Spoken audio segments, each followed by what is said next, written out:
As I record this, Tesla stock today closed over $420 per share. Market cap now 1.32, let's call it 1 1/3 of $1 trillion. Still a very long way to go from the final tranche of Elon Musk's proposed 2025 performance award, which requires for the last tranche Tesla to be doing $400 billion a year of EBITDA, aka profits, and to simultaneously also have reached a market capitalization of $8.5 trillion. That would be roughly another 6.5x from where we are today. About $75 ago, some guy with 3 first names on X posted simply, "Bro's gonna speed run 8.5 trillion, isn't he?" A few moments later, not even 10 days, same guy is posting Tesla stock up $69 to around 420 as foretold in the prophecy. Greg reposting this with the caption, "Guys, he's tweeting about the stock. He's buying the stock. Daddy's home. Tesla is back." Musk responds, "Daddy is very much home." And burning the midnight oil with Optimus engineering on Friday night. Then red-eye overnight to Austin, arriving 5 a.m. Wake up to have lunch with my kids and then spend all Saturday afternoon in deep technical reviews for the Tesla AI5 chip design, which, as I've mentioned, is necessary, critical to their successful scaling of a massive fleet of both robotaxis and robots, aka Optimus. Expect a lot of Musk's brain cycles to be focused on the AI5 chip design until it's solved, because you do not want that to be the bottleneck to massive scale.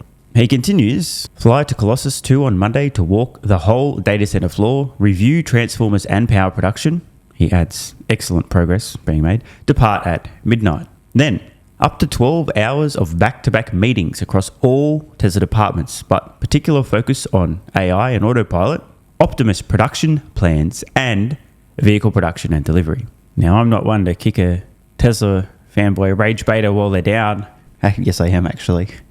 June 9th. Sell Tesla stock, sell it all. Apparently this post has aged like a glass of milk in the sun. I mean, we heard earlier this week Elon Musk dropped $1 billion of his own cash buying Tesla stock. He's detailed what he's up to currently with Tesla, where his focus is. Now, it's kind of embarrassing that Musk would need to point out how hard he's working on Tesla and all of their critical projects. I mean, this is what the guy does. But the fact now he has disclosed what he's been up to might help a few investors sleep a little bit easier at night. And now we're talking about rates. Current betting markets have odds of a rate cut in the US sitting around 95%. Now, why would we care? Well, a couple of reasons. Number one, on the list of things that actually matter, many consumers today finance the purchase of vehicles, such as a new Tesla.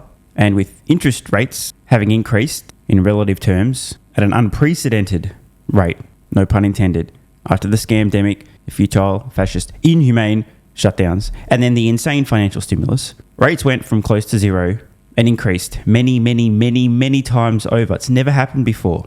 Meaning, many consumers who, prior to the insane rate increases, could quite easily have financed the purchase of a $40,000, $50,000, $60,000, $70,000 vehicle, currently cannot, literally can't qualify to finance a vehicle because they can't service the debt based on current interest rates. So obviously, as the rates come down, more consumers who literally can't finance a vehicle today will be able to finance a vehicle, and some of those consumers may in fact, wait for it, finance the purchase of a vehicle. But there's another factor too. Even if consumers can afford to finance a vehicle, can service the loan and can qualify. With rates as high as they are, cost of living quite high as well, many households are feeling the pinch. Even though they may qualify for a loan, they might be thinking, now's not the time. But if rates continue to come down, more people more likely to feel more comfortable to finance the purchase of the vehicle. So that's stuff that actually matters, at least that should matter. Just the mechanics of actually financing a purchase and psychologically feeling like you can afford to. But then there's what tends to happen with deep-pocketed investors, brain-dead algorithms that follow the rules, which goes as follows, at least historically speaking. Rates go up, panic sell out of growth stocks, buy what you view as safer, less growth-oriented stocks, rates come down, sell these supposedly safer options, and pile back into growth stocks. Now, I'm not saying this will happen again. I am just saying that historically speaking, that is what tends to happen. So don't be surprised if rates continue to come down over time, and I expect they will, that it's likely we'll see similar behavior in terms of big money investors to what we've seen historically. In fact, by the time many of you are watching this video, we'll already know what's happened with the rate decision. I will also just add one final note on rates. As I mentioned previously, for those who don't know, Elon Musk doesn't earn an income, but it does own a lot of assets. And the way that he pays for expenses is to borrow against those assets. And the key word there is borrow, meaning interest rates are applicable. You see where this is going, right? Let me explain. If the Fed rate comes down, then the rate being offered to customers like Elon Musk on their asset-backed lines of credits is likely to come down too, meaning repayments are more manageable, meaning there is potential that a guy who may potentially have hundreds of billions of dollars of equity in companies he's founded, created, grown, that continue to grow, may in fact have the capacity, means, will and desire to potentially utilize a little bit more of that line of credit to possibly buy a little bit more of, say, just hypothetically, I don't know, Tesla stock. Not saying this will happen, I'm just saying it could. Speaking of Tesla stock and that guy who just dropped $1 billion on it, Elon Musk, the screenshot, nearly $420 a share, up $69. Sometimes an emoji says it all. This in response to actually one of the worst humans on the planet, no question. And I don't mean that lightly, I mean that seriously. This guy's fucked in the head. Tampon Tim Waltz, who months ago, demonstrating the unbelievable amounts of hate in his heart and sheer derangement, posted this utterly tone-deaf own goal, writing, "If you need a little boost during the day, check out Tesla stock." Now, this is so fucked, it's a shame. I mean, this is a public official. It's shameful that this actually occurred, but it did. This is what Tampon Tim had to say at what turned out to be the actual literal bottom for Tesla stock. Saying on my phone, I don't know, some of you know this on the iPhone, they've got that little stock app. I added Tesla, give me a little boost during the day. 225 and dropping. So, and if you own one, we're not blaming you. You can take dental floss and pull the Tesla thing off, and take out, just telling you. Saying on my phone.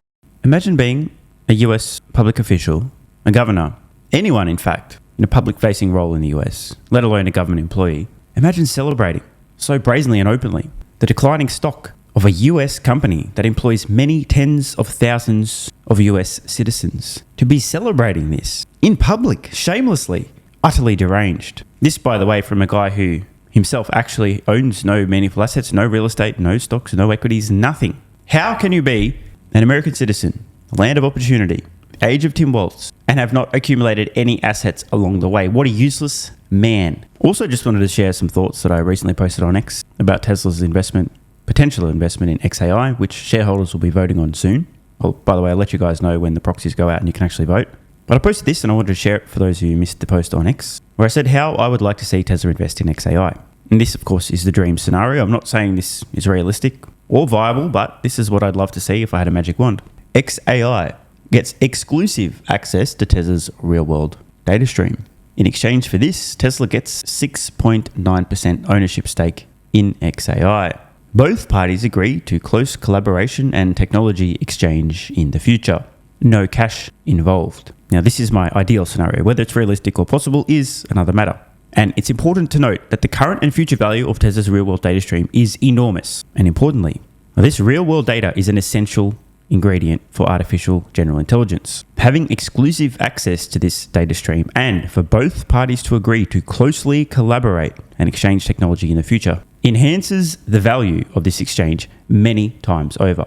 Now, it is important to note there is no other company, just Tesla, with the real-world data stream. For any company to be able to lock up exclusive access to the data stream, any AI company, this would be invaluable if their long-term goal is artificial general intelligence. Together, with an agreement like this, they would have the necessary ingredients for artificial general intelligence. Remember, X and XAI have now merged, so the real-time data stream of text, video, images, language, that's solved, but XAI does not have the real-world data. Only Tesla has that. Some might argue that 6.9% is a little low. Others might argue it's a little high. Others might argue you just chose that number because it's 6.9%. Keep in mind, XAI today, call it give or take, a couple of $100 billion valuation, thereabouts. This is a meaningful stake. And importantly, what I've proposed here doesn't require Tesla to spend a cent. It's a win-win exchange of value. No money changes hands. XAI gets what they need, exclusive access to what they need. Tesla gets a meaningful, but not ridiculously large stake in XAI. And the two parties agree to close collaboration and technology exchange. For example, Grok in Tesla vehicles. Maybe in the future, Tesla's mass producing AI5 chips. Maybe XAI needs some chips. Or perhaps Tesla just hypothetically has a fleet in the future of millions of vehicles on roads that in theory could do distributed compute and run queries for XAI. Now, of course, if this scenario isn't possible or viable, that's fine. When Tesla's got plenty of cash, they could certainly make a cash investment in XAI as well. But I would love to see something like this ideal scenario. No money exchanges hands, Tesla ends up with a stake in XAI, XAI ends up with exclusive access to Tesla's real-world data stream. Winning, winning, winning. I'd love to know what you folks think. And this too is something, as I say, Tesla shareholders will be voting on this. The proposal of Tesla investing in XAI in some form or another, just like they'll be voting on the 2025 CEO Performance Award. So let's recap. Daddy is very much home and bro's going to speed run 8.5 trillion, isn't he? Want more content? Early access? Bunch of perks? Click the links in the pinned comment. AG1 is awesome. I've been taking it daily now for more than 3 years. It's a great way to fill in nutritional gaps. It's packed full of vitamins, minerals, and whole food source nutrients, plus has prebiotics, probiotics, and adaptogens to improve gut health, regularity, and help your body handle stress. I'm always looking for an edge to help me feel and perform my best, which is why I haven't missed a day of AG1 for more than 3 years. Just try it and see how you feel. Click the link in the pinned comment or head to drinkag1.com/SMR and get yourself a free 1-year supply of vitamin D3 plus K2 and 5 travel packs.